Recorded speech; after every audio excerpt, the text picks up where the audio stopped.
Welcome, Remy. Yemi Alapo. Floor is for you. Okay, thank you. So I chose this topic here. I'll just go ahead and start. So when Remy, my sister, invited me, I said, this will be a timely topic for the time we're in because of the COVID situation and a lot of people losing their jobs. And so I thought, well, this is something even in Christianity, people talk about quite a bit, even both in the Old and New Testaments. And and so I thought I'll share a few verses, uh, and then we'll discuss them and we'll open the floor for questions and answers.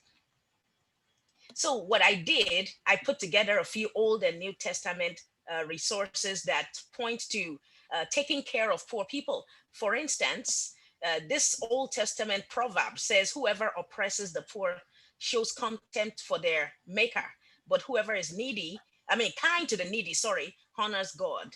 And then, of course, Psalms, the book written by David, he mentions that the generous will themselves be blessed, for they share their food with the poor. So you see here that even before the time of Christ, people were encouraged to be generous to poor people. So again, in Proverbs, it says, "Whoever is kind to the poor lends to the Lord, and he will reward them for what they have done." Here in the New Testament, you see where it says, Paul here was speaking that all they asked us, that's the church he had visited, was that we should continue to remember the poor, the very thing he had been eager to do all along. And then one of the apostles, John, he mentioned that if anyone has material possessions, that now he's talking to Christians, and sees a brother or sister in need but has no pity on them, how can the love of God be in that person? So, dear children, let us not love with words or speech, but with actions and in truth. And then, of course, Jesus here, the master, he is encouraging people to sell their possessions and give to the poor, and basically build up treasure in heaven that will never fail, where no thief can steal. And he mentions that where our treasure is, that's where our hearts will be. And now he's not saying we shouldn't build treasure here on earth. Obviously, he's not saying we should not make money on earth, or or enjoy your wealth here, but obviously he's putting more in fact more importance than the treasure you can build in the afterlife. So again, he's putting more importance on helping our fellow people, our fellow human beings here on earth, so that way when we do get to the afterlife, we can have a treasure already built up for us. And I used examples here of himself. He wasn't just a person of words. He actually did deeds too. There's a miracle recorded in all four. What's it called? New Testament. They call them. I think they're called epistles, or actually they're all the same. Basically, they have the same miracle in Matthew, Mark, Luke, and John, and they're all recorded. The feeding of the 5,000. Here in Matthew 14, Jesus has compassion on people and then healed the sick and fed the people.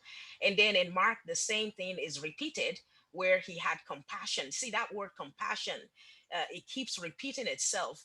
He had compassion on them, and because they were like sheep without a shepherd, and then he fed them. And I'm looking at the United States today. That word compassion, obviously a lot of our fellow Americans do have compassion for each other, because I see people donating food and money to the food banks, and so on and so forth. And that's really the correct thing for us to do. But then when you look at the government, sometimes you see that lack of compassion that Jesus had for human beings. You don't see that compassion in the White House. Obviously, you don't see the leader of the United States having compassion for people who are ill, people with COVID who are sick, people who have lost their wealth, people who have lost their jobs. And so this is something Jesus advocated for very, very strongly: compassion, care for the poor. And then this last one here, there was another time. It even says it. The verse here says, during those days, another large crowd gathered. So it lets us realize that the feeding of the 5,000 was not the same occasion as the feeding of the 4,000. So the 4,000 was a different gathering. It happened later. So there were two instances where Jesus fed huge crowds. So this was recorded in two New Testament books, Mark and of course in Matthew right here. It says, during those days another large crowd gathered. Since they had nothing to eat, Jesus called his disciples to him and said, I have compassion. There is that word compassion again being repeated over and over in the Gospels. There's the word I was looking for, the Gospels. So the first four books, they're called the Gospels. And so I have compassion for these people. They have already been with me 3 days. And basically, they were listening to his message, to his sermons. And his sermons were so riveting, unlike the ones I'm able to do right now. And so Jesus's sermons must have been so riveting that people were willing to listen to him for 3 straight days without food. And so he said here, if I send them home hungry, they will collapse on the way, because some of them have come a long distance. So here again, he's showing he cares so much for the poor, their need. He doesn't want people listening to him after so long and then sending them off without food. So he provided for them. So this is the last verse I have. And then right here is just I put some ways, and I know we all do this already. I can tell we're all generous people on this group. uh, and so I listed just a few things we could do, and of course we'll have a discussion in a few minutes. So there's so many ways we can assist the poor. Of course, with money, monetary, and then in kind ways, we can help with clothing, with shelter. Sometimes people like the Habitat for Humanity, I've seen them do a lot of good work where they build homes for the poor. And so there's so many ways we can assist the poor. Obviously, charity begins at home. So I listed our family members should be the first people we help who are in need, and of course our extended families, and then friends, and then people we don't even know through charities, and so on and so forth. So I just put etc. because the sky is the limit for how you can help the poor.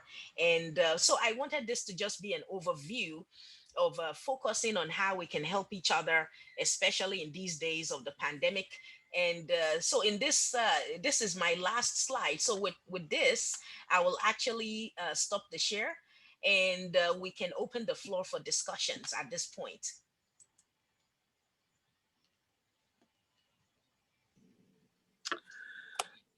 Well, Dr.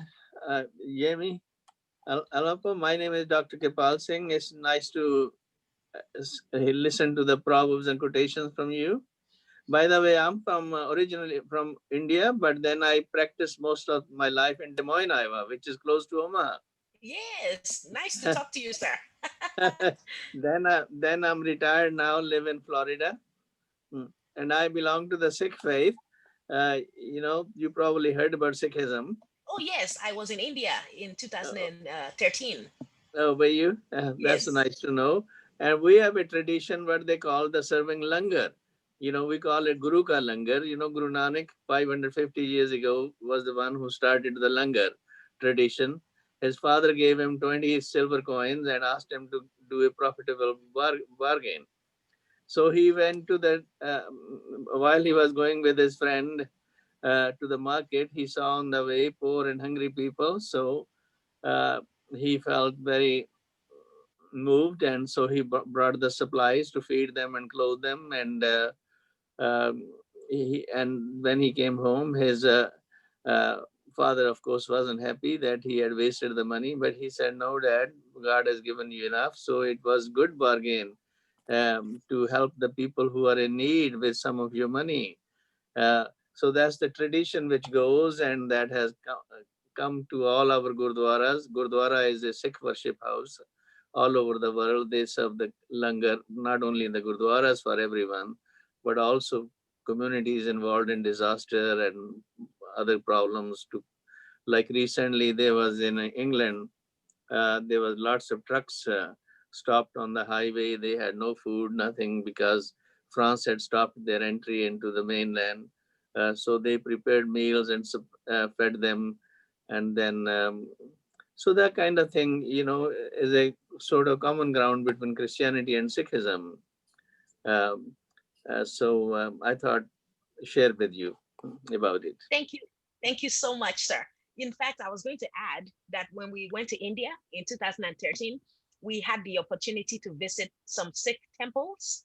And Mhm. I was so impressed that during lunchtime, they had like hundreds of people for lunch, and they were serving food for free to the poor in the Sikh temples. People were gathered like on mats. And in fact, I actually I helped to volunteer in the kitchen. Oh, that was They had nice. these, yes, they had these huge vats of food. I've never seen pots so big in my whole life. And Yes. so we would stir the pots, and so they had a lot of meals served to the poor. So that was my first experience, actually experiencing a Sikh temple, and also seeing how much care they have for the poor as well. So I was really impressed with that. Thank you. So that's the kind of tradition we have all over the world.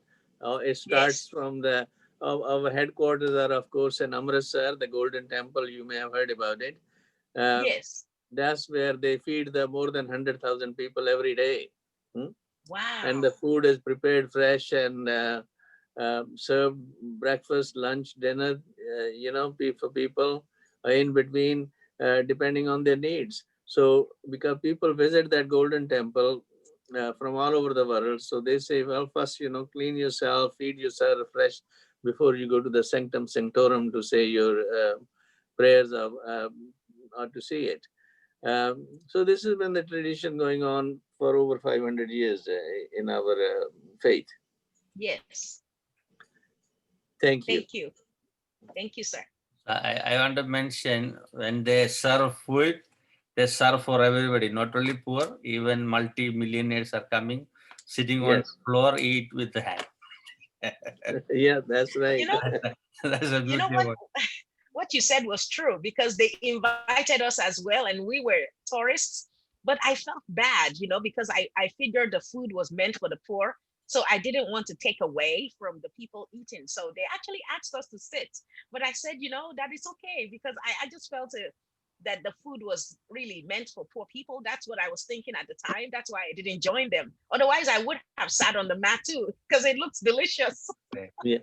No, the reason that idea of that is, we had traditionally a big unfortunate situation of caste system in India, in which people were considered high and low and in between and all that. Oh, To yes, break the yes, barriers yes. of that inequality and the barriers of gender inequality, the gurus made it necessary that everyone, no matter rich, poor, or what, eat at the same place, same food, and at the same level uh, to facilitate equality and equal opportunity among all. And they also encourage to do seva, which means service in some form, like for example, clean the utensils or sweep the floors or do anything else which is necessary. So that it's a cooperative and collaborative living rather than just one person serving another. So that together as a community, we not only feel that we are equal and helpful to each other, but we facilitate each other's growth and the sense of um, freedom and self-sovereignty. Yes. Thank you. You're welcome. I want to ask you a question. I know you born in America or in Nigeria? Oh, I was born in Nigeria. Nigeria. Okay. So Yes. how you feel the way of life in Nigeria and the way of life in America as a religious person? You Well, know, there's a lot of political difference between these two countries, and you yes. may feel something stronger in your life. Okay. Well, there is freedom of religion in Nigeria as well, just like there's freedom of religion here in the States. The only difference is that, in fact, I'm laughing because Nigeria is actually a little bit more religious than than the Correct. States. Because when we were in school, in primary and secondary school, I even did my first degree there as well. They allow prayer in school. Any religion, so Christians or Muslims, and those are the two dominant religions in Nigeria. So in the morning, before we go into our classrooms on the assembly, the children would sing a hymn if it's a Christian school, and then they'll pray and go to class. And then if it's a Muslim school, the children would say a Muslim prayer and then go to class. So the separation of church and state was not so rigid like it is here in the States. So really, Nigeria is more fluid with religion. They're more accepting, to be honest, of religion. So I was a little shocked at how afraid people, and I understand that because the United States is very diverse, and so they don't want to offend anyone. But actually, the first thing, one of the first culture shocks was that, oh wow, you can't do this, you can't do this. And so we had to unlearn some of the things we were used to back at home. Any other questions? DK? Pete is going. Okay. Yeah. Thank you.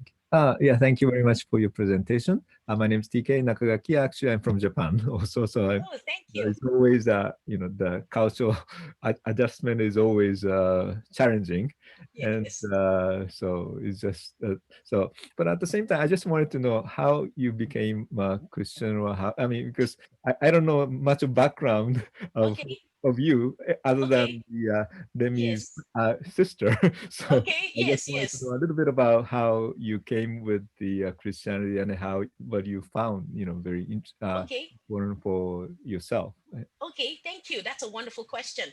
Back again in Nigeria, so growing up, we used to have a Christian backgrounds in some of the schools, but that obviously does not always translate into personal belief.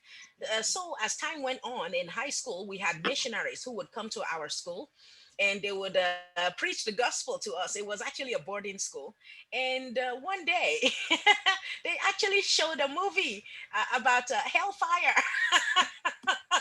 And I'm not kidding. And worms going in and out of people, and I'm thinking, okay, I don't want that to happen to me at the end, I'm saying. And so they asked at the end of the movie, well, would anybody like to give their lives to Christ? That's how we say it in Christendom. Would you like to give your heart to Christ? And it wasn't like they were really just trying to scare us, because I know I made it sound like they were just trying to scare us and become Christians. But that's part of Christian teaching, to tell people, oh, there's heaven and also there's hell, and you should try to escape one and go into the other. And so I said to myself, well, as a young person, I was about 12 at the time. I just started high school. I said, well, or secondary school. That's what we just used to call it back then. I said, yes, I definitely want to go to heaven. So I went up when everybody was praying. And I sincerely, actually, I did give my life to Christ. And I told Jesus to come into my heart and be my savior. And I told him to save me from my sins, which is what in Christianity we believe in, that Jesus died on the cross for our sins as a substitute, because we couldn't save ourselves. And so, because he became our substitute, we don't have to suffer anymore.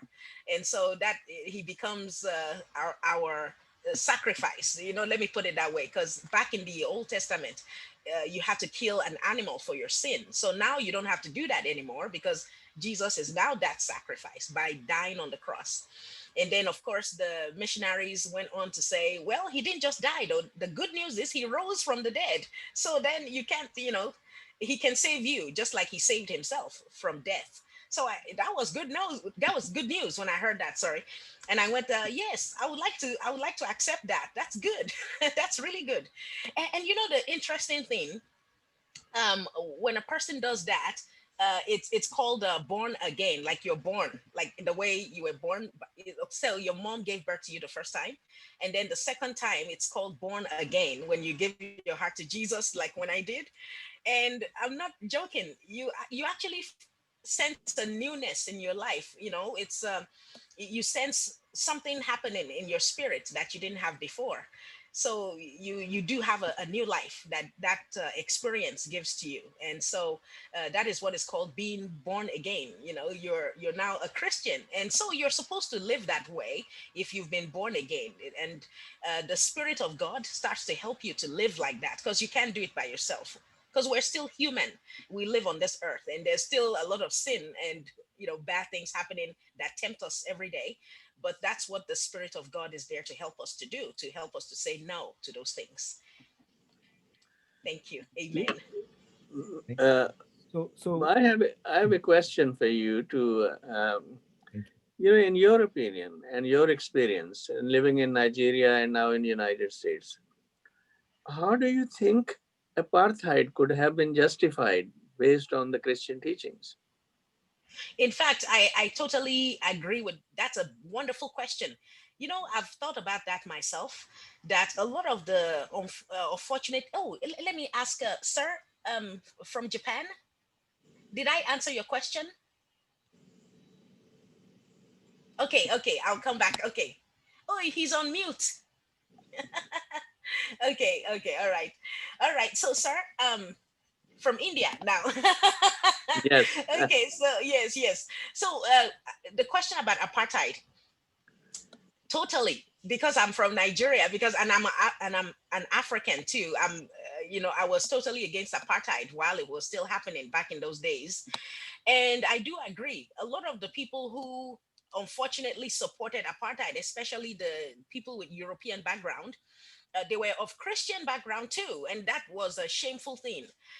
In fact, I heard a story about Gandhi, Mahatma Gandhi, that he had gone to South Africa for a visit.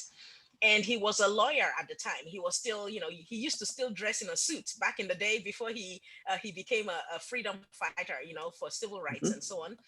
And he took a trip to South Africa. And then while he was on the train, unfortunately, he met with one of the white South Africans who was a conductor, who, because his skin was dark, and many Indians obviously are as dark as I am. So they told him, darky, go sit in the back where darkies belong, where black people belong.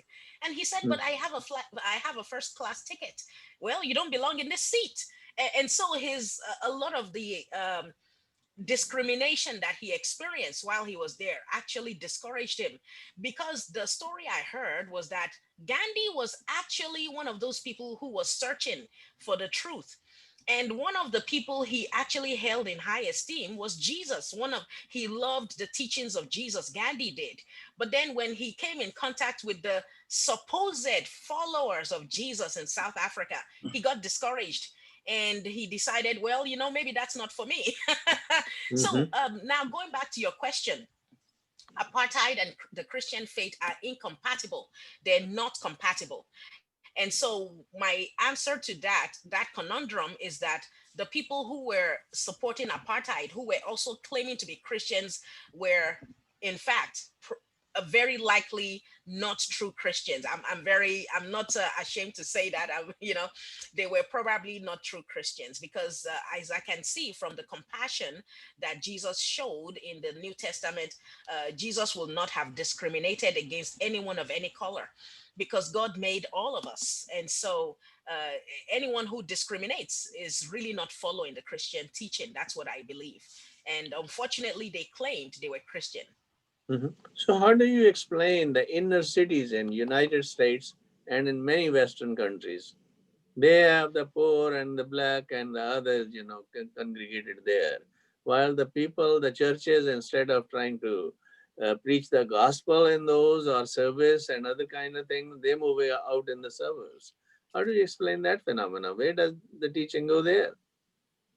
Well, they do teach the gospel in the United States, because I've been coming. Of course, I've been going to church since I arrived in the U.S. as well. In fact, a lot of the churches I've attended are Black churches, African American churches, and so yes, the gospel is preached even in No, no, no, the. no. Oh, My question is the inner cities. The mhm, inner cities are full of people who are poor mhm. everywhere in United States, homeless, poor, and all those kind of things. The churches in general, instead of doing a Jesus work with them, they move out to the suburbs. I wonder Oh, why. oh, I see Uh, what you're saying. Well, uh-huh. you will. I'm not going to defend all churches, but actually, there are a very sizable number of churches in the inner cities that do charity work for the poor. They work in hand with the Salvation Army to distribute things for the poor. In fact, a lot of the uh, oh, should I? Okay, I wasn't sure. Okay, I'm a co-host. Somebody was here. So I think a lot of the churches in the inner cities do try. They just don't have enough funds, and so a lot of them do partner with government agencies to get things to the poor. But I think some of the problems facing poor people in inner cities are so vast that churches alone cannot handle them. And so, what I think is the government will definitely have to step in and do a better job of helping poor people in inner cities. I really do believe that because the inequality we see in the United States, it's not just in food or housing, it's also education. There are so many things happening that beset people from poorer backgrounds, and it's not just just the basic necessities, but also things that are ingrained in society. But I do Mhm. agree with you. The church should do more. I do definitely agree.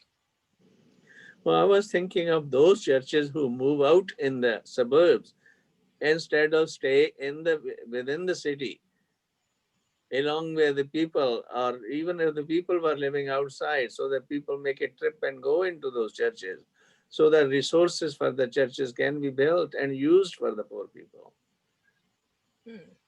That's a good point. I agree. That's a good point. Now I've noticed some of the suburban churches, they tend to be well, mega churches. And again, Mhm. I'm not defending them, but I'm thinking from the point of view of a geographer, a city planner. It could also be a space issue. A lot of the mega churches do not have the space that they would like to have in the downtown or inner cities, and so that's why they do move out to the suburbs where there's more land to build such big auditoriums. But then I agree with you. Still, they can make special, I wouldn't say trips, but special projects where they come often away from the suburbs and just do things in the city. So they're not all just having services by themselves. But again, having said that, I must say, in defense of some churches that I've known, some of the mega churches do a lot of programs in the inner cities as well, where they have the young people or have a specific ministry of the church that actually do things on Saturdays in the inner cities. So they're not always by themselves in the suburbs. In my understanding, they seem to be doing a lot of going outside the United States to do work in different places, instead of spending enough time and resources in our inner cities, which need to be renewed and rehabilitated. I agree. And part of that is the Christian belief that we should go into all the world and preach the gospel to all creation. So, in their minds, they're thinking, well, we'll do some here and some abroad, and that way we will reach everybody. So, but But I we, do agree. I wonder if Yes. that's a kind of a relic of the past, where historically, when there was still an expansion going on, there was a focus on putting Christianity in as many homes around the world as possible, and now we pretty much covered the globe, and it's just a wrestling back and forth. But I would agree, Yemi, that and Kapalji, I've seen a lot of religious activity inside the inner cities from just my exposure in the last few years. I was actually surprised at the presence of religious presence in the Bronx and Harlem, for example. Those are the two main areas that I didn't know before, and now I know a little bit better. So I would agree that there wasn't so much a lack of presence of Christianity, maybe a lack of what we would consider effectiveness of lessening the bad situations in those inner cities. But but I would agree with Yemi's comments on there. Yemi, I have a question for you about one of your comments about apartheid, and it would seem that you could describe the Christians in, say, South Africa that were promoting apartheid as having an extreme view, not relative to religion, but relative to racism. And is that in any way analogous to extremism you see or you know about in, say, the Muslim religion or any other religion? And can you comment on that? Yes, I would say, uh, but of course, I haven't noticed the Muslims practicing uh, in modern times. That is the kind of segregation we saw in South Right. Africa. Yes, so I agree with you that it's more of a racism issue, and if they use Christianity to as an excuse for that, then that was terribly a shame. But actually, you're right, you're correct that it's actually a racism issue. In fact, I would even go so far to say religion was basically hijacked during that time.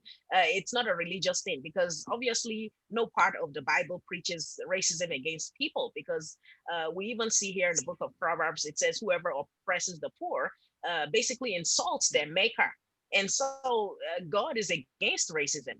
So this is something people created. And then some of those people might even use religion to justify, but I don't know how they would, seeing how that the Bible doesn't even teach that. But then somebody coming from the outside watching them go to church will assume, well, then that's what all Christians believe. They're all racists. But it's just unfortunately they allowed that misunderstanding to occur because they tended to be churchgoers, but then at the same time they were rabid racists. So religion and racism. So who should be held accountable there? Is it the pastors and the religious leaders that need to be brought in line about propagating these teachings? Well, now, of course, racism has ended, as we all know.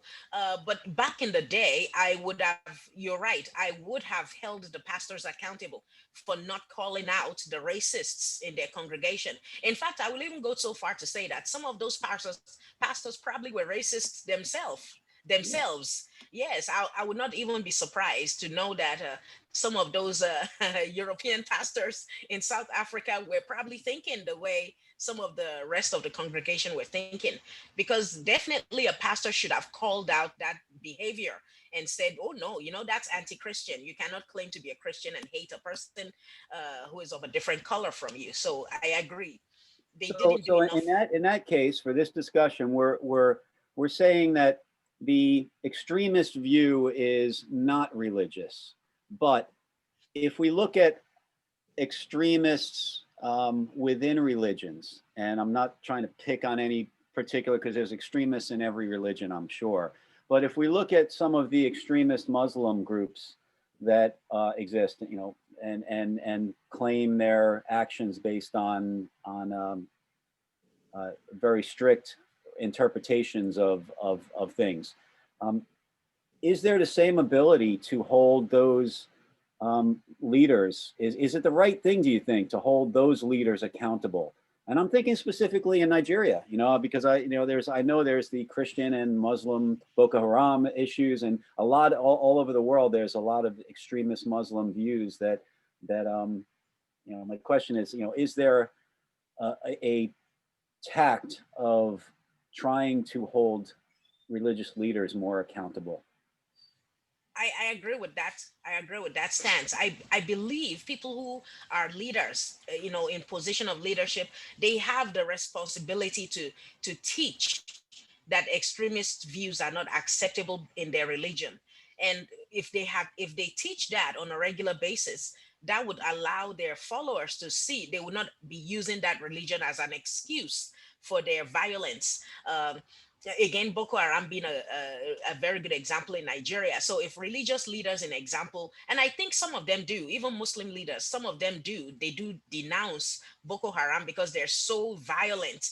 Uh, and so in their particular case, their example is so, you know, odious that the religious leaders can't even possibly support what they're doing. So Boko Haram is actually an easier group to call out than probably some of the more. But yes, so I believe some of the religious leaders, including Muslim ones, do call out Boko Haram. But in this particular case, since they've become an official terrorist group with weapons, it will not just be a religious leadership duty at this point, but really the job of the Nigerian government, because they would need to be able to counter their force with some force as well, because these groups are they're armed to the teeth. Basically, they're like a military, and Mhm. so the only people that can actually counter such strong groups who have weapons are the militaries of those countries, and which the Nigerian government has done, but not too well in the past. So I do agree. Religious leaders, first of all, do have a responsibility to teach the right things from their pulpits, and then in this particular case, the government has to step up to make sure they keep people safe in these communities around the country. Well, it seems to me that it's more than just a Nigerian government issue. You know, you got all the related countries around there, Niger, Cameroon, you know, all of the Yes. countries, as well as the religious leaders. Not only the religious leaders, but the religious um, escalated leaders. You know, we learned about Grand Muftis in a couple months ago as the country leaders, the country religious heads of the Muslim faith. As you'd see bishops and cardinals and the Pope, you know, there's similar things, but at a country level within the Muslim religion. So it just strikes me that this is more than just a Nigerian ability to fight armed terrorists when they cross over the borders. But anyway, I appreciate your answer. Thank you very much. Thank you so much. You can. Sister Yemi, namaste. This is Namaste. Brother Oneness. You are part of the family since you know Remy for a long time. You are her Thank sister, you. so welcome. Now I got a couple of questions to ask. I will ask all at one time so that you have. So at the age 12, you had the wake up, you know, the born again after watching the horror of going to hell. So number one, is that fear gone now? Number Well, two, how did you end up in Nebraska and then teaching geography? So I want to get into some personal aspect of your okay, life. We can discuss okay, the global consequence of of government course, policies, but of course, of to course. get to know a little bit better. Thank you. Okay, all right. So yes, the fear of hell, the way I saw it as a child back then, I wouldn't say it's totally gone. I think it's a it's a healthy fear that many Christians have that keeps us Is in it line, I because think. the slate was clean one time? Now there is new layers added. Is that the reason? Or? Well, so what happened was, okay, so as time goes on, I still believe in the teachings of Jesus, of course. And in fact, people are surprised to find that Jesus actually did teach about hell too. So I still believe in those, of course. But yes, and there is, I'm not going to lie to you, there is still a healthy respect for that teaching, where I definitely don't want to find myself on that side of the afterlife, for sure. So I still believe in that, really. I do. But then to go to the question of how I started to teach geography, but from the beginning, I have loved geography since I was in middle school, really. And that love continued on till I got to my first degree, and then I decided to do it as a major. So I majored in geography in Nigeria at the University of Ibadan in Nigeria. And so once I finished, I decided to do a master's degree, and I did that in geography and city planning. I did that in the Western Kentucky University Okay. here in the United States. So I did my master's in, again, in another geography department. And at the time, I just wanted to be a city planner. That's all I really wanted to do, because I Mm. thought, oh, just do something professional and just start working. And I actually did start working at the planning office there in Kentucky. And so as time time went on, I worked there for about 8.5 years, and I said to myself, um, I'm finding That this was kind in of Lexington, Kentucky. actually, it was in Bowling Green, Kentucky. Oh yeah, So okay, okay, yeah. yes, it's like a university town, and so it's a small town, but it's really a nice town. So I was there for several years, and then as time went on, the children, actually elementary school children, they had what was called career day, and they will invite somebody from around the city to talk about their work and what they do for a living, and to get the children excited maybe in the future to maybe study such a thing.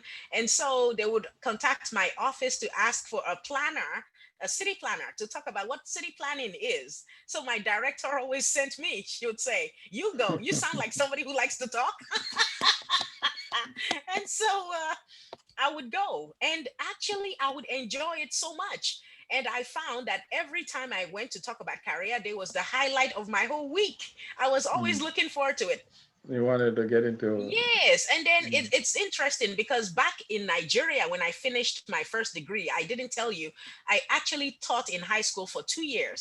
But Okay. I only did that in my mind. I thought that was an interim thing I did before I did something else I wanted to do. I thought it was just an interim, something you do in the middle until you find something else you really want to do with your life. But I enjoyed teaching back when I was still teaching. And so when I went into city planning, I thought, oh, city planning is my line. I'm going to be doing this now. And then I started feeling bored after 8.5 years So of doing you city planning. transitioned into Yes. to religious, become a reverend and. Oh, okay. All right. So, Okay. sorry, I was just saying how I started teaching, and then Geography. I went into city planning, and then did that after a while, and then started teaching at the university. I decided that was more for me. So I actually teach at the college now. I prefer that to the city planning I was doing, and I've taught at the college now for like Oh, 15 okay. years. So actually, I do prefer teaching. Yeah, so I found that my true calling is teaching and not city planning. But now, You, to answer your you're question also. about how I came to preach, Yeah. Okay. um, Okay. Please. oh, yes. So that's a yes. So as time went on, I also felt in my heart that God wanted me to also to teach and preach to His people. And so I told my pastor at the time in Kentucky, I said, I sense that I'm supposed to be a minister. And so he said, okay, I'll give you some training on how to do that. And so we actually did have like a school, a minister's training. And so those of us who were intending to be like associate pastors or ministers, we Oh, went okay. through that training. So I started to teach at the church, and he would let me even preach on Sundays. And so I became a licensed minister. And then with a few more Okay. years of experience, the bishops came, and then they did an ordination service, and I became an ordained minister. Actually, the Full Gospel Baptist Church, the bishops came to our church and did the ordination So is ceremony. that the Baptist faith? So that was in 1999. That's when I. Is that the Oh, sir. Baptist faith, Baptist or Pentecostal? Your question? Yes, What's the faith? it was yes. So the Full Gospel, that is correct. So the Full Gospel Baptist Church is a combination of Baptist and Pentecostal. It's a combination. Oh, okay, okay. So it's All called right. Thank Full you very Gospel much. Baptist Church. Yeah, Yes, thank you. yes. You're welcome. Nice meeting you. I will give time to someone else. Thank you. God bless you. And nice to meet you. Thank you. Any other questions from anyone?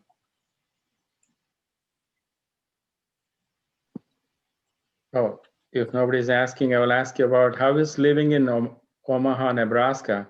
I used to live in Oklahoma, trying to become a native Okay. Indian, although to be an American Indian in the Native American land, I mean, in terms of feeling the difference. In Oklahoma, I was really not well accepted by the white folks over there and the Bible Belt.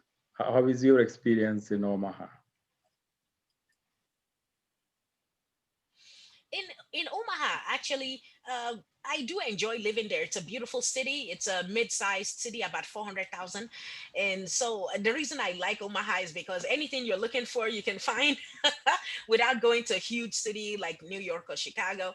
And the people are actually very welcoming. I do enjoy living there. And the weather now, it's a little cold, but I've gotten used to that.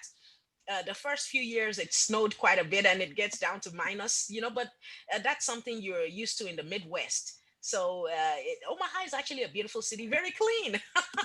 I'm always amazed at how clean the Midwest looks when you go there. So it's actually a nice city. Are you connected to Oh, I have a Berkshire question for you.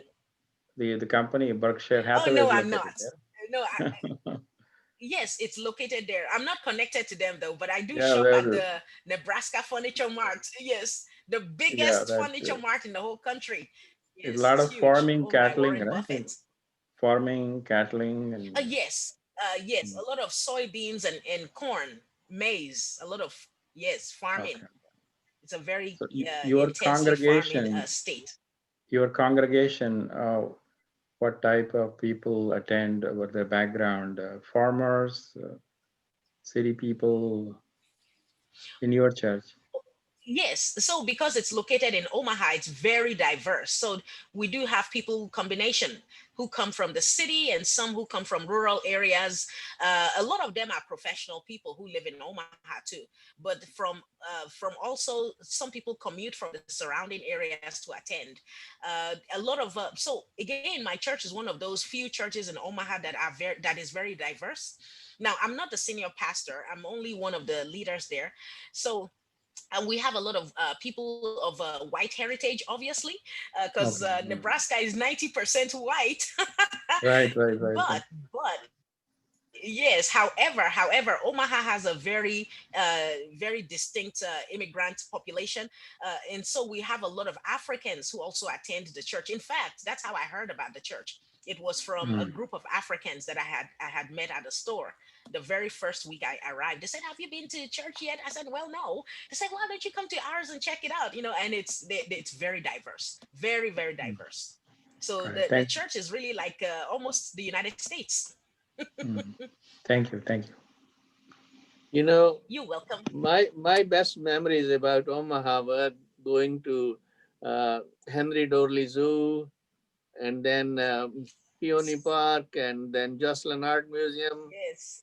Uh, Madrigal dinners over there, and Exarban. Hmm?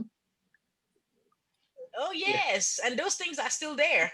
I we hear the Yes, we hear the Henry Dorley Zoo is the number one zoo in the whole world, and Yes. I don't think they're making it up. I've been there several times.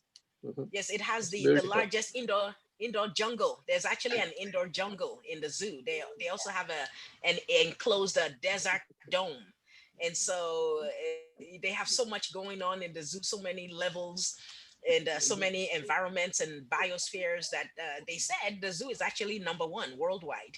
Yeah. Then the other one was Bellevue Air Museum, where they had all kinds of old planes and rockets and things like that by the Offutt Air Force Base. Offutt Air Force Base Oh yes, in Bellevue, there was a big museum, air museum yes, I over have. there. So it Namaste, was fun. everybody. Sorry for cutting Yes, and in. now I think Just they've wanted moved to it. say hello. God bless you all, and thank you for hosting this meeting. It's been a great conversation. Unfortunately, I'm at my next appointment, so I have to say goodbye and wishing you Happy New Year in advance. God bless you all. Bye bye. Thank you, Thank Remy. you. Bye, Yes. Thank Remy, and thank you Bye, for everybody. inviting me, You're welcome. Bye. and And my other sister thanks is here. She thanks wants to to say everyone. hi. Hi. Oh, Hi. okay. Happy New Year in advance, everybody. You have the Bye. Bye. reunion. Thank you so much. Bye. Bye. you. Thank Bye. you. So it was Remy who invited me over the weekend. She said, "Oh, we meet every Wednesday at 12 noon, and we're always looking for guest speakers. And would you like to be a speaker?" And my eyes popped. I went like, "Well, I don't know what I'm gonna say." And then she said, "Well, you can present anything short." And I said, "Okay, I'll do something." And so I said, what about since COVID is happening? What about caring for the poor? That would be a nice topic to talk about. It's timely. And she said, that sounds good. And just give me a little bio to send to the moderator, and he'll do a flyer. And I said, okay. So that's how I got on this group today. So I really thank you all for having me today. Thank you so much. You're very generous. God So bless you all. I want to ask you, how many years you are living in America? I came in. Okay, well, two stories there. Sorry. The last time I came was 1993, so 27 years now. And then if I add when I came as a child, because what happened was, okay, so I was born in Nigeria, but then my parents came to the US when I was 1 year old in the 1970s. So I came when I was just one, and I stayed here till about maybe 6, almost 7. So if I add 27 plus, let me just say 5 years. So over 30 years. I've lived in the US over 30 years altogether. So within the 30 years experience, what things supposed to change in the community organization level? I know a lot of good things happen in the past in America, and a lot of problems are going on in the country, Yes. divisions, this and that. And I know you may observe certain things when you came in the first part of your life, and the second part is totally different. And now it's totally different. So why do you want to make the change in this country? Why I want to make changes, you mean? What type of changes you need? Oh, what type of changes? Okay. All right. So since I've been here the last 20 something years, well, I did graduate school, and then I've been working since. Also got married since 2 years ago. But personally, I would like to continue to help people who are in need. So I have a heart for the needy. So I like to work with charity organizations. I do volunteer work, and I also like to give to assist people who need assistance. To people who need help. So I feel. Definitely that compassion should be there as a Christian, that you shouldn't just as he said, you shouldn't be in words only but in deeds. So our belief should not just be in just belief only, but also in the way we carry out our lives in works.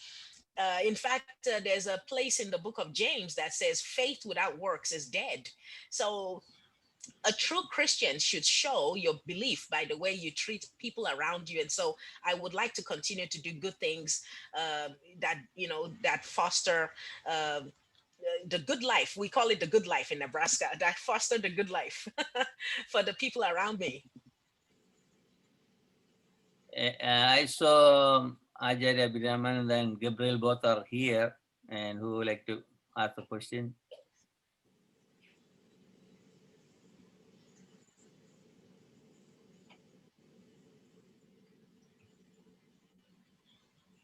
Any other question? Yeah, great to hear you. This is very good conversation going on. Namaskar and good afternoon, Good afternoon. ma'am. So you study geography, right? Yes. Yeah. So if you don't mind, can you give little overview about the geography of America or Nigeria or all over the world history? So I'm glad to know you and in Interfaith Forum, and also connected with this our community, how it works, and give more affinity on the geographical level and topographical level. Yeah.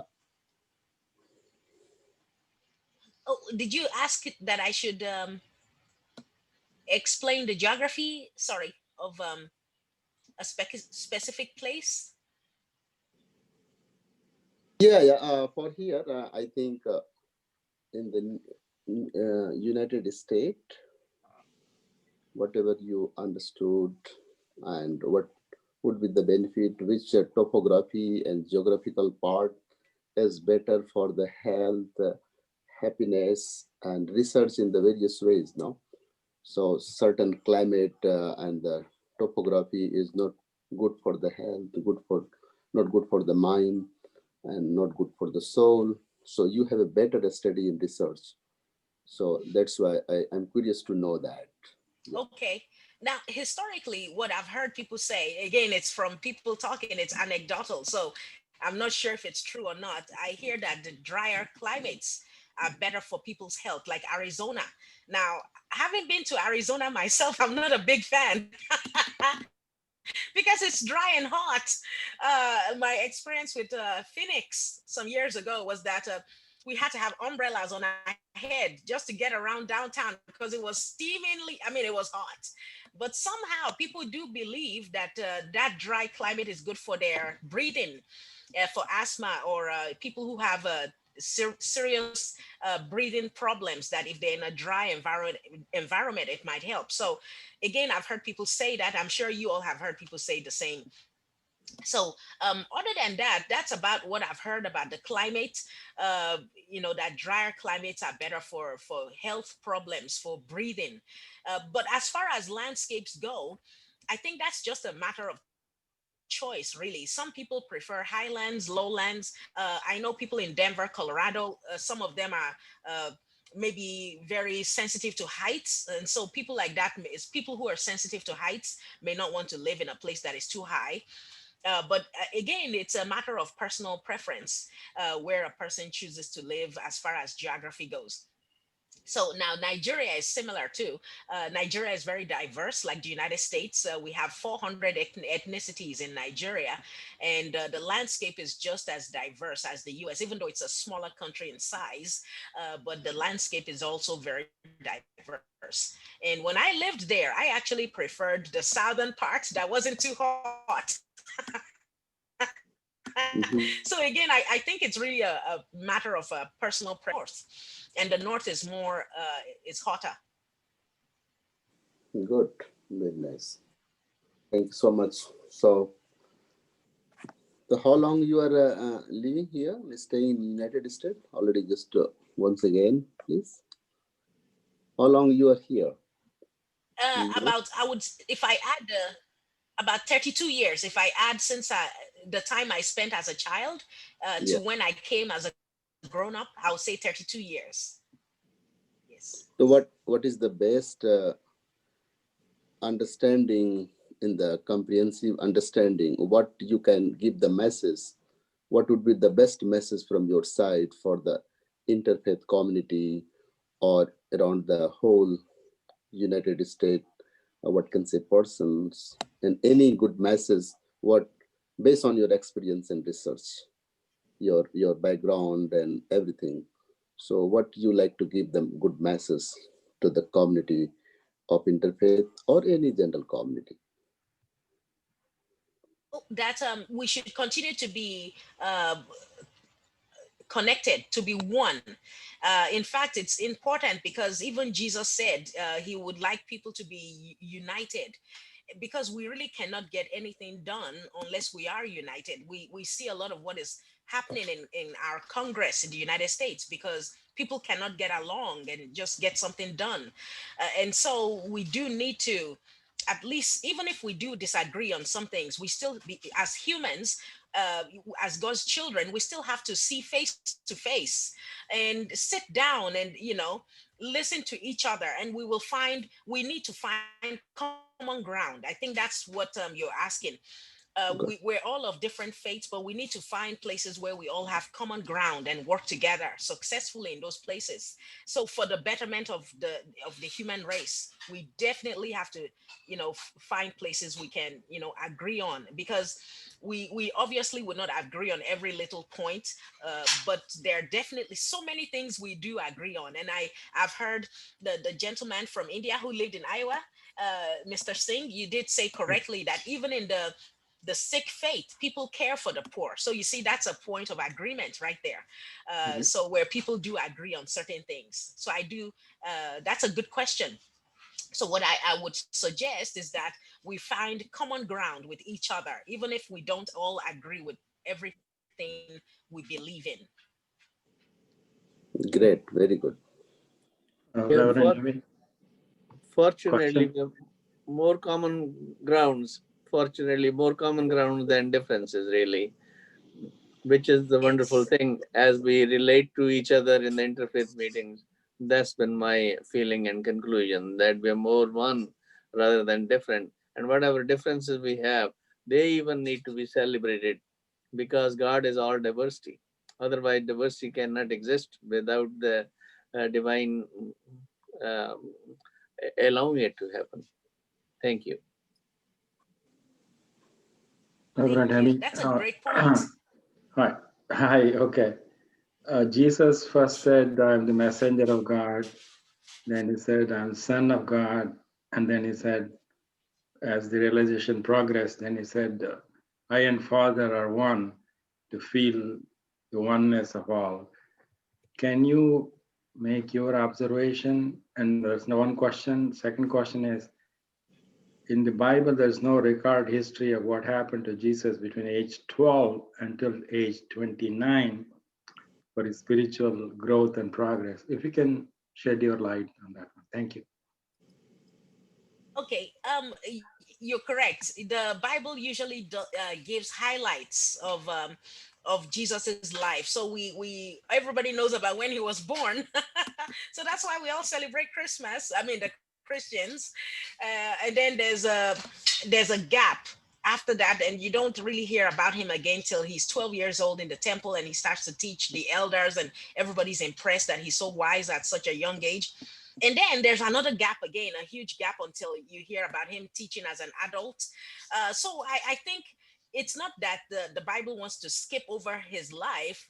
It's not because the rest of his life is not important, but I think the writers of the gospel tended to give us what we consider highlights, that God would want us to know about this person. So it's kind of like when you do like a summary of somebody's life. In fact, John, the apostle John, he said in his book, the book of John, he said, if we had to write all the things that Jesus did during his lifetime, he said there would be no libraries enough to keep all the books that would have been written. And so the writers of the gospel wisely decided to pick highlights of Jesus's life that would fit into books we can actually put on a shelf. That's what I really think. That's what I really believe, that they had to select the big highlights of his life when he was born, when he started teaching, the miracles. Because again, John, one of his close disciples, did say in his book, the book of John, at the end of the book, he said, if we had to record everything Jesus did, there will not be room enough for all the books that would have been written. Thank you. About the enlightenment, about being a messenger, son, and unity with the Father. Any thoughts? Oh, Jesus. Okay.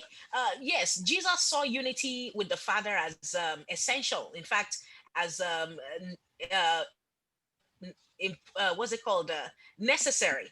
So, because when you hear him say, "I and the Father were one," which means united. What we were talking about a few minutes ago, what humans usually find hard to do.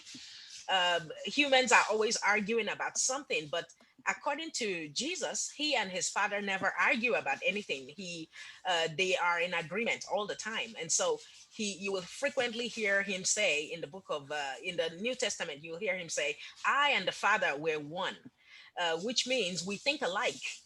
So, and that I think that's the goal all humans should aspire to be one. In fact, he prayed that prayer too for his followers. He said he wanted the church, his followers, to be one as he and the Father are one. He wanted us to be so united that we'd stop arguing with each other all the time about little things that don't matter, and be one.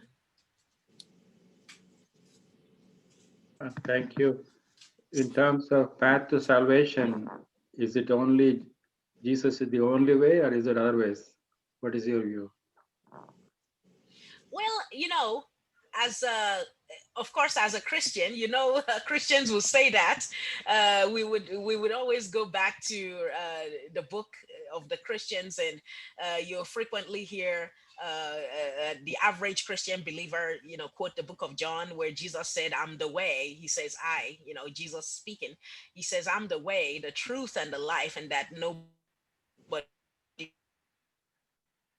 comes to the Father except through me. A lot of people who do follow the dictates of the Lord without actually expressly saying that they're Christians. So what I'm trying to say is this: there were people who didn't know Jesus before Jesus was born, and I'm sure the Lord let them into heaven. You see, and then there are some people who have never heard of Jesus, and they've lived on this earth since Jesus has been born.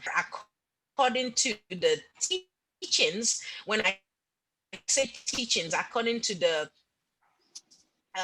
moral dictates of the Lord, I'm sure truly only God knows who is in heaven and who is not. But I do believe that even people who have not heard about Jesus, they do have, God has a way of determining, oh, this person is following me, even though he or she doesn't know Jesus. Let me say this: He has given all of us a conscience. The law, it's called the law of conscience. And I believe every human being knows when you're wronging your conscience. And so your conscience usually lets you know when you're right or wrong. And I think for many societies where Jesus was not even available, that conscience was their guide. And I think the Lord takes that quite seriously as a way of judging who belongs to him and who doesn't. Thank you. Beautiful. Thank you. You know, the whole topic of heaven is an interesting topic. You know, what is heaven? What is hell? And so on. And I remember in growing up as a Catholic, there was also the in between stage. After you died, if you weren't really ready, it was kind of Yes. like a penance area. I'm drawing a blank right now. It starts with a P. Purgatory. Purgatory. Is it Purgatory. purgatory? And so the reasons that we as humans decided to define these concepts is an interesting topic. You know, maybe not for today, but I think it's a real interesting topic of kind of comparatively looking at various interpretations of afterlife and options of afterlife and how our actions in life affect those afterlife placements, if you will. So I always thought that purgatory, if you were going, purgatory was this ill-defined thing in my existence. And, you know, you could be there for a year or 10,000 years, whatever. And I always had this notion that if you're in purgatory, you're there for a reason, probably, okay, whatever. But you should be able to ask questions and get divine answers.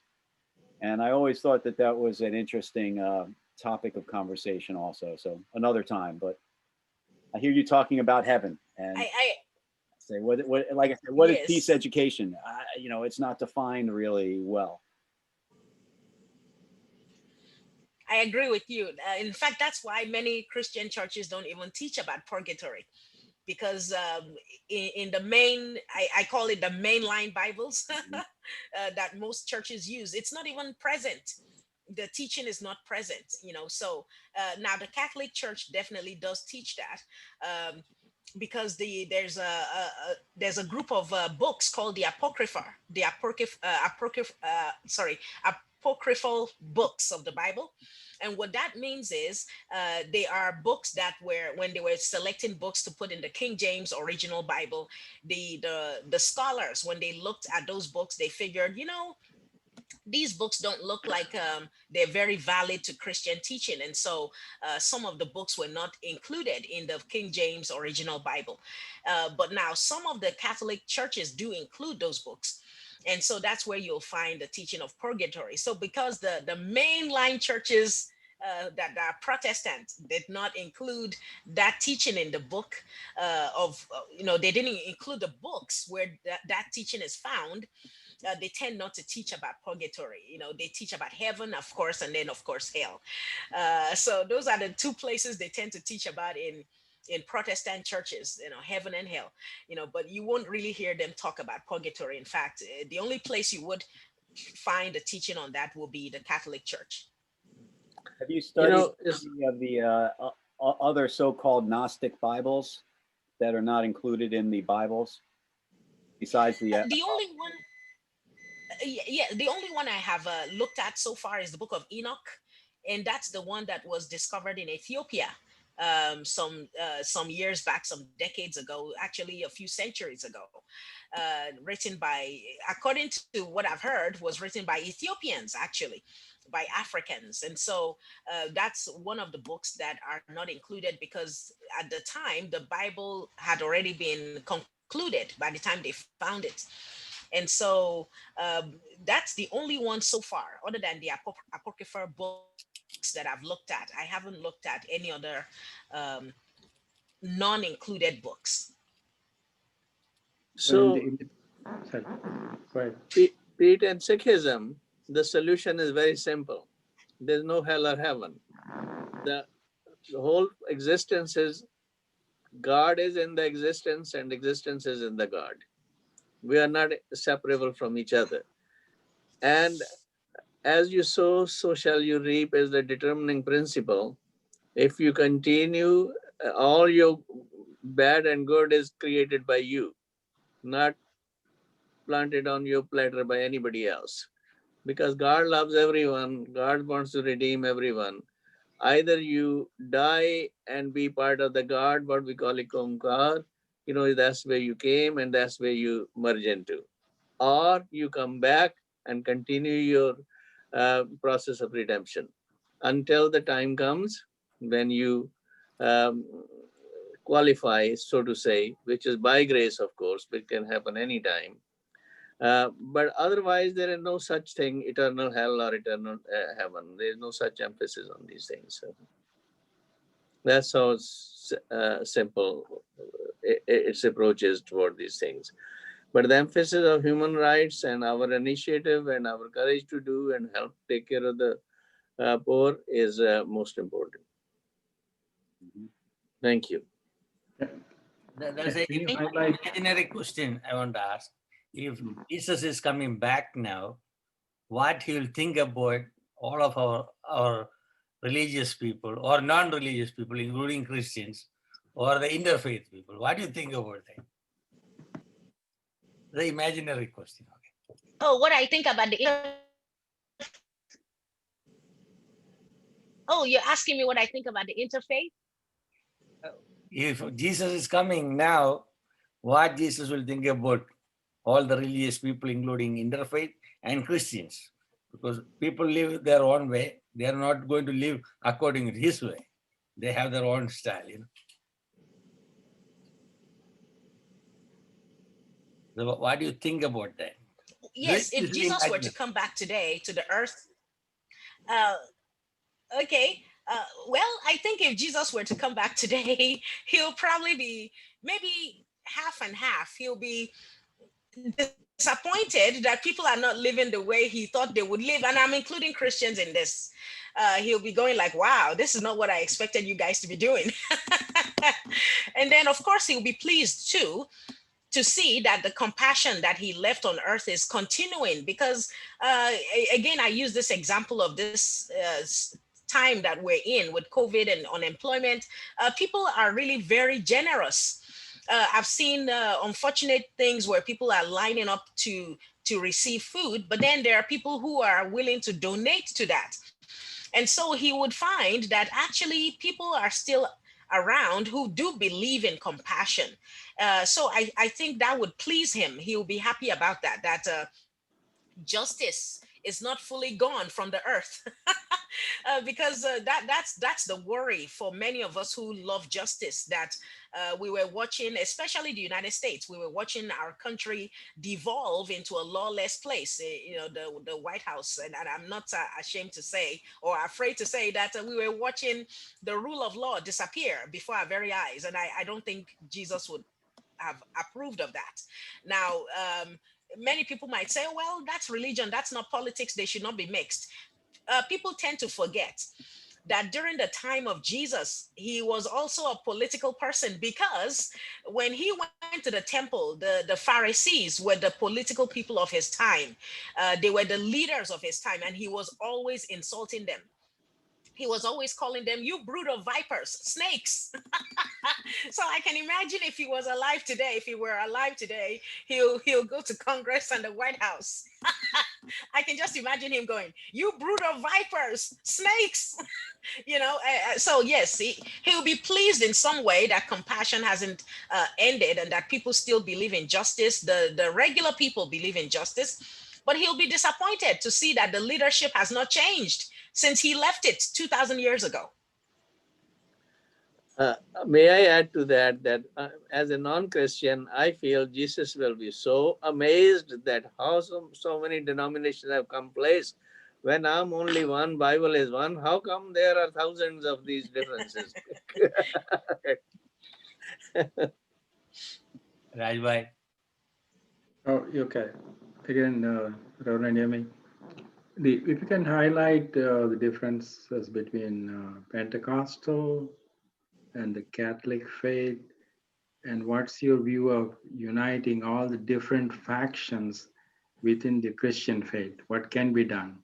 How we can come together to show that we truly follow the teaching of Jesus? Okay. Well, actually, there are almost three right there. There's Catholic, there's Protestant, and then there's Pentecostal. So, of course, the Catholic faith is where they do have allegiance to the Pope in Rome, and then the Protestants are the ones who protested, who said they no longer want to do that.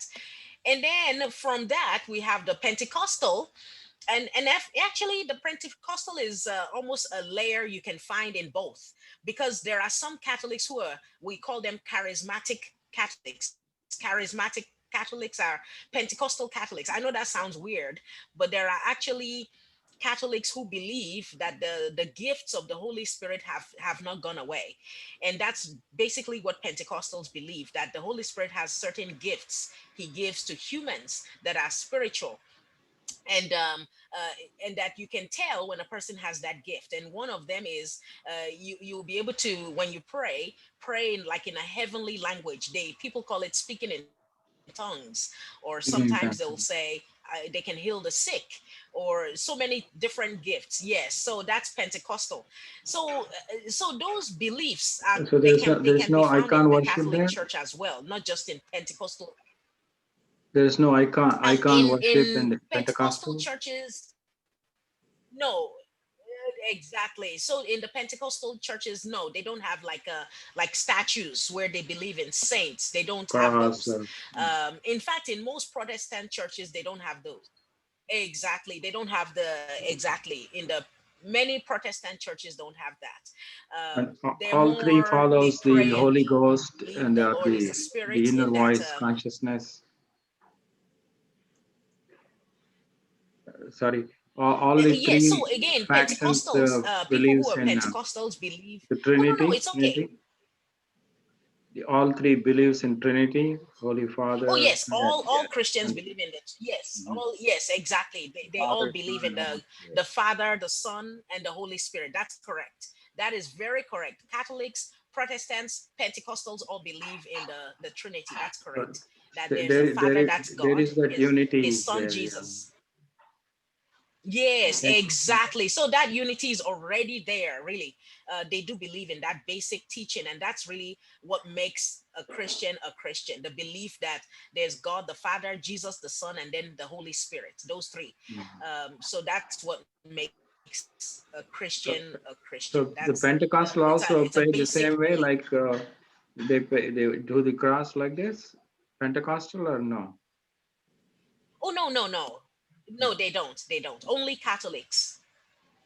Well, Catholics have more tradition, and so that's the reason why Catholics, when they pray, you'll notice there's more tradition in their way of praying. There's more tradition. But Pentecostals and Protestants, they tend to not have as, even though they do have tradition as well, but they're not as physical when Okay. they pray. Well, in a different way. Let me not say they're not as physical. They are physical, but in a different way. What So about they the don't confession? usually, they wouldn't have statues. Now, What only about you have Catholics have confession. confession? Yes. You have okay. Only Catholics would have a confessional box like a box where you can go to confess to a priest. However, if you've done something and it's weighing on you, like on your heart, you can privately call your pastor in any church, even Pentecostal or Protestant. You can call your church and say, Pastor, can I share something with you? So we don't officially call it confession, but you're encouraged to speak to your leader and actually let him know if you're going through some trouble. So we just don't name it. We don't call it confession, but everyone does it. Is there a central authority for the Pentecostal, like the Pope Um, we have? No, oh no, there's none. It's no. In fact, there are only two churches that I'm aware of that have a central leadership, and it's the Catholic and the Mormons. The Mormons and the Catholics. The rest, they're decentralized. So the pastor is whoever. Now, you know what? Having said that, there's a national body for each denomination. So like the Baptists have a national body that they do respond to, or say the Episcopals have like a national. However, there's no like a worldwide global like the Pope. So only the Catholics have that. Do these national bodies also exist in Africa and around the world? Yes, Everywhere. yes. How So does like one, the how does one, Baptist, yes. I'll take So this in offline, but Nigeria, it'd be interesting to see if there's a central resource for being able to contact those national authorities. I'll take it offline. Thanks. actually there is. If Yes, when if one goes online on Google and you just Google whatever denomination you're interested in, let's say the Full Gospel Baptist, or if you Google the National Baptist, or in this case, let's say the Lutheran Church or the Methodist Church, the United Methodist Church, there's a headquarters for each one.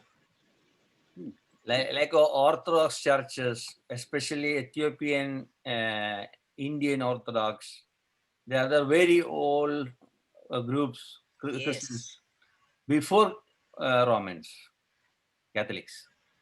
I And they you're have so correct. patriarchs, like a 6 or 7 patriarchs in the world now. And Yes. they have the organized system. But they are not involved with a lot of public events. They have their own way of doing things. Exactly. So he's right. The Ethiopian Copts or the Ethiopian Orthodox, they do have like the patriarch, like the Greek Orthodox patriarchs, and so they are Russian, responsible. Yes, they are responsible to Syrian, him. But Egypt. again, it's not yeah, it's not worldwide like the Pope.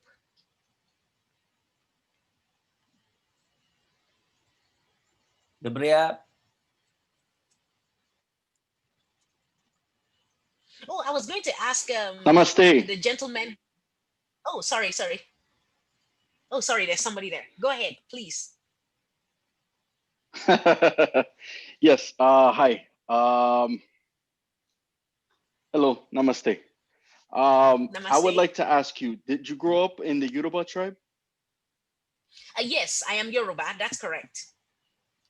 And did you learn about the esoteric and mystical teachings of the Yoruba? All of us growing up in Nigeria, we have some idea of it. We Because we see them on TV, like when we watch shows. Plus, we live in that environment, and so we do hear about people who practice them. And so, yes, we're aware of them. And how do you connect the spirituality of the message, the esoteric and mystical higher principles of the Yoruba with your practical daily Christian way of living? Well, what we do, those of us who were raised in Nigeria, we tend to, you know how people, the British, because we used to be a British colony, like you mostly all know, uh, the British would say, do not throw the baby out with the bathwater. So, just because you've become a Christian doesn't mean your previous um, ancestral beliefs were all wrong. And so, what we tend to do, those of us who have become Christians, we tend to combine any part of our traditional beliefs that were wonderful. Like respect for elders, for sure, is very high in the Yoruba tradition. We have a very healthy respect for our elders. In fact, That's the reason why when I first came to the United States, I said I can't be a teacher here because the students here talk back. and and we don't do that in Nigeria. You don't talk back to a grown up. That's a no. And so I thought I couldn't survive as a high school or elementary school teacher because I will always be in trouble with the kids, with their parents. So yes, that's one of those things we never threw away. Any part of our culture that was very good, we kept all of that. So we combine that with our now modern beliefs. I guess another format of that, because I was asking more about how you apply it into you applied it with, for instance, with that in a practical way. The last story you told about the classrooms and the children and the respect for elders, the filial piety. But I also was asking more about the mystical stories of the gods and the goddesses, and some of this in the West is seen as superstition and supernatural. So what I'm asking more is, how do you bring those, what's your understanding of that on a more grounded um, level, in a way where it's not superstition and not supernatural, but it's meaningful? I want to know how that finds meaning in your life, and what grounds it to make Okay. it a real thing. Okay, so again, what we want to avoid, of course, is superstition, which leads to fear. So, what we do, those of us who are the educated modern Yoruba, we do incorporate any part of our old traditional beliefs. For instance, we still, when we do weddings, like traditional weddings, you Mhm. still have to do what is called I don't know how to put it in English, but in Yoruba, it's a traditional where the husband's family brings the gifts to the wife's family, and then you officially ask for her hand in marriage, and that actually has to be done regardless of what other kind of format you do, whether it's in court or in church. You still have to do that first, otherwise you're considered as if you've eloped. So all those traditional beliefs, we never threw them away. We kept all of them. And so that's why I'm using that as an example. When I got married 2 years ago, every Nigerian, if you do it properly, you end up having two weddings. You do the traditional wedding and then you do the church wedding. So you always end up with a lot of guests twice because we want to do the traditional way first. And then, of course, we want to do it the church way if you're a Christian, or the Muslim way if you're a Muslim. And so we always end up with two weddings and a lot of food. So yes, we all those old traditions, we never threw them away. We kept to them. In fact, I'm rather surprised and impressed that they kept all of them. And then even our clothing, the ashoke, the woven cloth, we wear those on a regular basis to weddings and to high occasions. And so anything that came from the past that was very useful, we kept all of that. The superstition part is what we let go of, where people are usually afraid because they thought, oh, this would happen if I do this. We learned that, well, maybe that won't happen if you do that. You can, you can go out on this certain day of the week and nothing would happen, right? And so those superstitions we've tried to overcome. But the good things that came with our ancestral cultures, we kept those. And I'm really proud that a lot of, not just Yoruba, but Nigerians in general, they kept their Hmm. culture. So since there's so many ethnicities, there are like 400 different ethnicities, and Yoruba is only one out of 400. But Yoruba is a major one, though. It's a 371 is the is no, it yes. the exact? Okay, 371. So Yoruba is one of those 371. And but it's a major ethnicity, though, in Nigeria. So it's one of the major three. There's Hausa and Igbo. Those are the other major two. Beautiful. In Puerto Rico, the indigenous Taino, that culture has been largely lost, and it's something that, because of that, uh, the people of Puerto Rico have lost the connection to the earth. Their the politics, all of the stuff is in chaos, because for centuries this is what grounded the people. These cultural traditions, this heritage, and it's harmful to just give all the meaningful things up. And it's absolutely wonderful that you said that the way you did right now, because it's absolutely true. Oh, I'm really sorry to hear about the Taino, because that happens here too in the United States. I mean, in the Mhm. mainland, where a lot of Native American cultures have just been decimated, by colonization. And so a lot of people like the Navajo are trying to get that back by teaching the language to the younger people. And I hope they're successful with that, because once you get your language back, that's like the basis of any culture, because culture and language are tied. And so I think, as people who are first generation immigrants like myself, that's our duty, that we need to teach our heritage, our language to the younger people, because if you can just keep that language, they will connect to the culture. It's automatic, it will connect. So Absolutely. over 1,000 people are watching this program.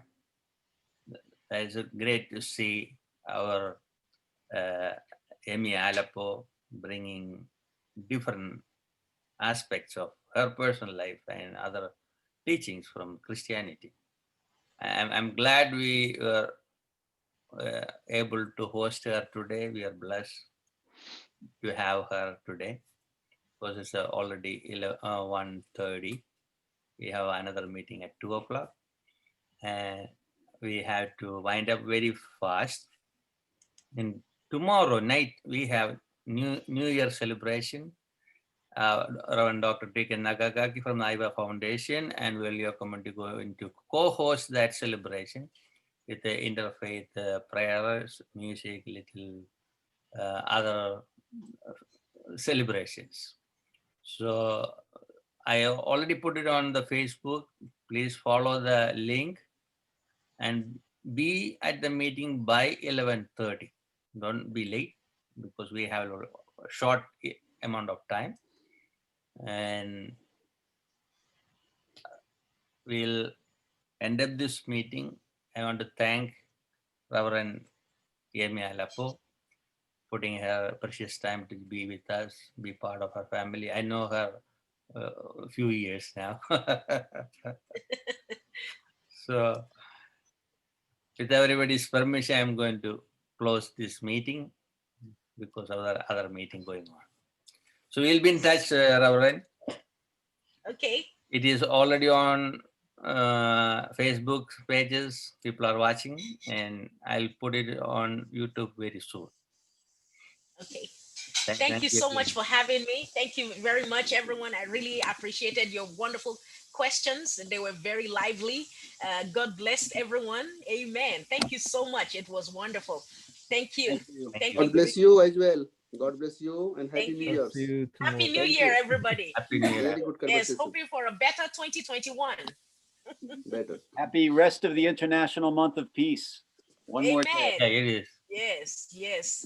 Peace Thank you is so from much, Bye, everybody. Guruji. Bye bye. Thank Thank you you, so much. Guruji. Thank you so Yeah, much, thank you. Thank everyone. you. Bye Thank you, bye. Dileepji. Namaskar. Namaste, namaste. Bye. Namaste. Okay. TK 145. Okay. Okay. Yeah. Okay. So I'll see you tomorrow and at the same time. And so thank you so much again. Take care. Okay. Thank you. All right.